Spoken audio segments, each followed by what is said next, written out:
In the summer of 1999, my favorite writer Stephen King was nearly killed while taking his daily walk in Maine.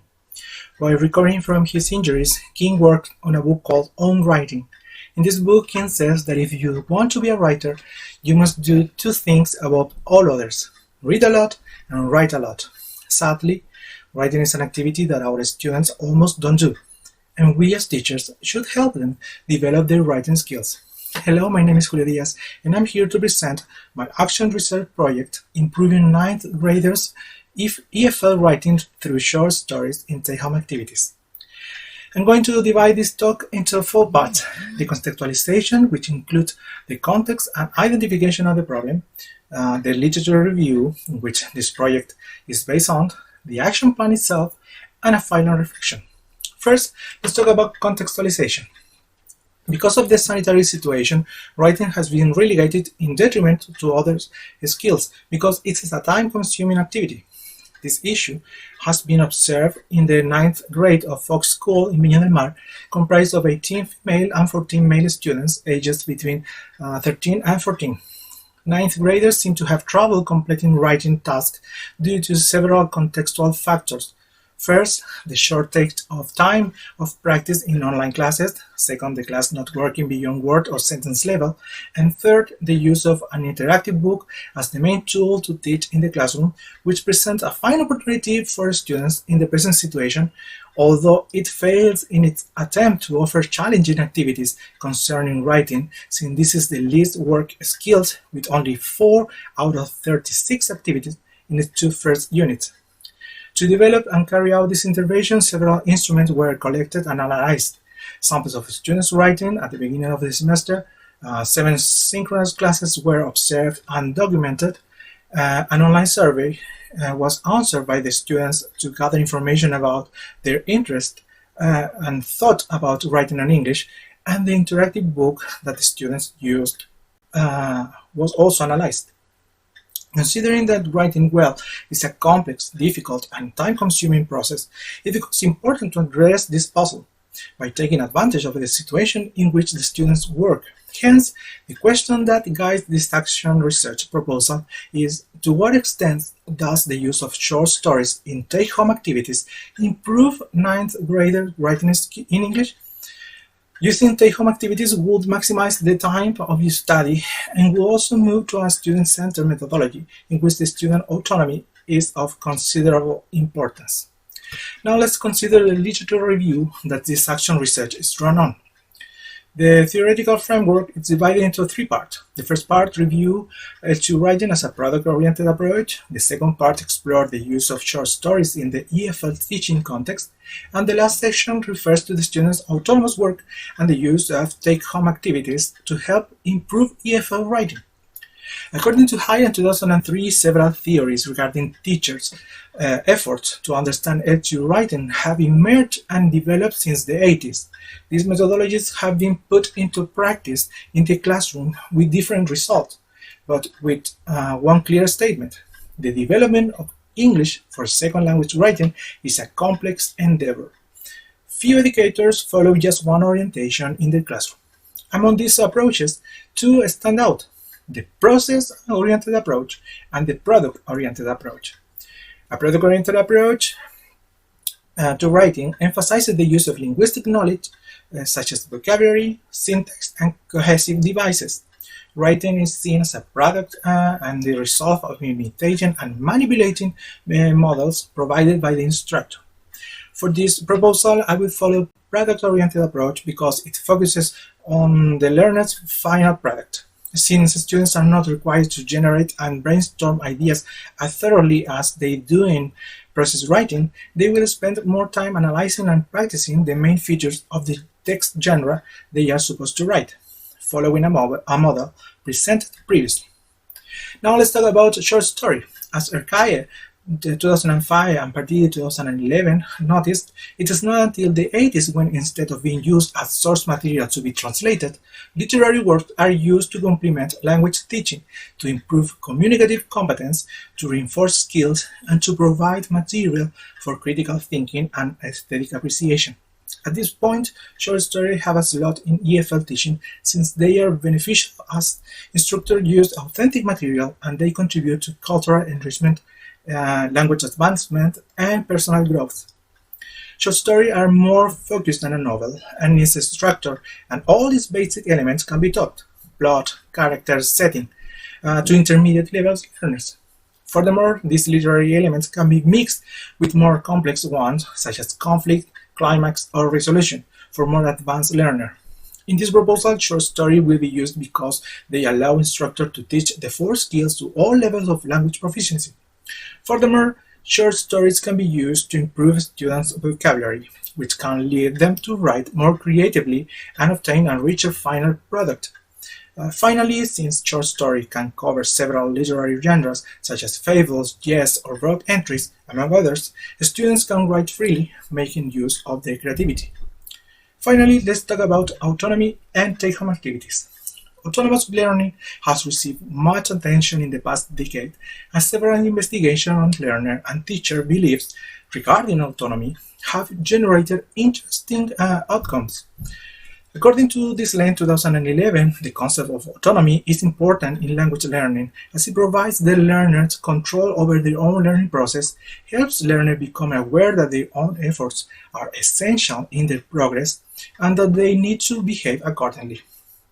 Regarding take-home activities, Dodson 2014 points out that homework is seen by several instructors as an extension of the classroom. As a general educational activity, homework has been considered as a real and essential part of the teaching and learning process, used as extended practice to reinforce prior content or to present new subjects. For this proposal, take-home activities will provide the students with opportunities to work independently and autonomously without the necessity of relying on the teacher.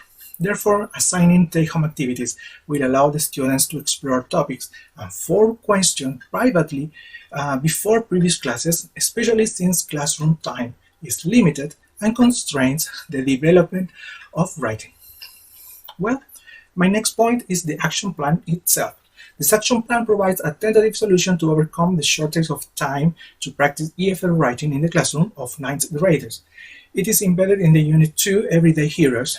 The task is for students to be able to collaboratively make an online magazine with short stories written autonomously by them.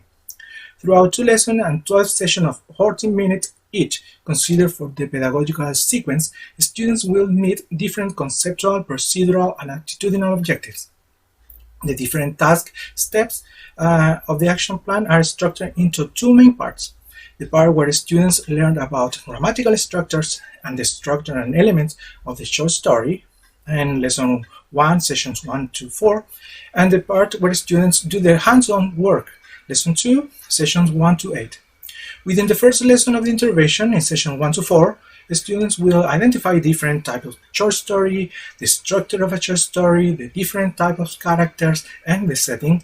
Will comprehend the storyline of different short story. The students will also recognize and understand the use of past tense, past simple, and past continuous, and will know the form of regular and irregular past tenses, as well as they will understand the construction of compound nouns. Through these sessions, students will read different texts and short stories that will help them acquire new vocabulary and grammatical forms. In the second lesson, session 1 to 6, the students will start writing their short story by brainstorming topics, researching a chosen topic, organizing the short story, and summarizing and chronologically organizing the events of a story. Students will also recognize and understand the use of the past perfect simple tense. In the last 2 sessions of the second lesson, students will understand the use of online and offline tools to organize and edit a text, and will collaboratively organize a group work and give different roles to the members to create an online magazine with their final draft of short story. The last session of this action plan also corresponds to the feedback of the assessment of the final draft. The material for this action plan are mostly digital worksheets and few audiovisual resources. The handouts will be used as take-home activities and will contain different questions to help students outline and organize their short story and help them free their inner creativity. Besides, in the synchronous classes, different PowerPoint presentations will be used to show key information about short stories, the structure and elements, or to work on, for example, warm-up activities. Before start writing, students will be given a double checklist to check which elements are missing in their short story and to reflect on their work. In this action plan, students will mostly work individually, especially in the first session of each lesson. In addition, students will make use of their time to work individually from home in the take-home activities. At the end of the second lesson, students will work in groups. In this intervention, there will be instances of formative assessment, such as exit ticket. In the first lesson and the first session of the second lesson, students are expected to learn new content, vocabulary, and grammar. Therefore, it is necessary to assess if they are on the right track to reinforce their weaknesses in further lessons. Regarding the final product, students will have two instances of evaluation, a formative and a summative evaluation. The formative evaluation type is suggested to be implemented during the first half of the intervention, and it is also suggested the use of the same rubric made for the summative evaluation. The summative evaluation, which is suggested to be conducted at the end of the intervention, prior to the final delivery, will use a single-point rubric to assess the student's performance. This rubric is made up of 9 criteria: creativity, structure, characters, setting, correct use of past form, use of vocabulary, grammar, spelling, and punctuation. To analyze the efficacy of this action research proposal, written samples from the students will be collected in 3 different moments: the beginning, the middle, and the end of the intervention. The sample will be analyzed with our research instrument that will consider criteria such as development of writing at word, sentence, or paragraph level, spelling and punctuation, coherence, accuracy, and grammar. The collection of the samples will be done to evaluate the improvement of the students' writing and track their progress. For example, the samples from the beginning of the intervention will be used to recognize the different students' levels of writing and identify the students' strengths and weaknesses. The samples from the middle of the intervention are useful to make changes along the intervention that aim to specific goals. The samples from the end of the intervention are useful to compare individual writing and the success of the intervention. Well, now let's take time to reflect on this action research. Among the 4 skills, the one that most strikes me to teach is writing. That is why in my subjective experience I chose to design a proposal that will enable my students to write. But they not have to write anything. I think that when you are forced to do something you don't want to do, it doesn't work. And that happens with writing. If as students we are obliged to write essays and letters and we believe that they have no meaning for us, we will not learn how to do it. That is the reason I chose creative writing as part of the project. My motivation to teach writing is to help students develop not only the ability to express with written words what they think, but also to be able to do it freely. If I would do something different to implement this intervention, I think I could change some points on my proposal and add criteria such as the use of connectors or other verb forms. That would be useful for students of other grades or more advanced students. Additionally, I could make changes to adapt the proposal for a traditional environment because this proposal was limited by the current situation and the work on remote teaching. Fortunately, I was able, albeit on a small scale, to implement my action research study. Here you can see the results. These are some short stories written by the same students. They gave me the samples at the beginning of the semester. As you can see, they actually worked beyond a paragraph level compared to the beginning of the intervention. Well, to conclude, as writer Stephen King also says on his own writing book, if you don't have time to read, you don't have the time or the tools to write. Simple as that. So I'm glad that I was able to give my students the tools to write and the time to do it. Also, writer C.S. Lewis once said, you can make anything by writing. And the purpose of this research was that my students write, and I'm glad they did. Thank you.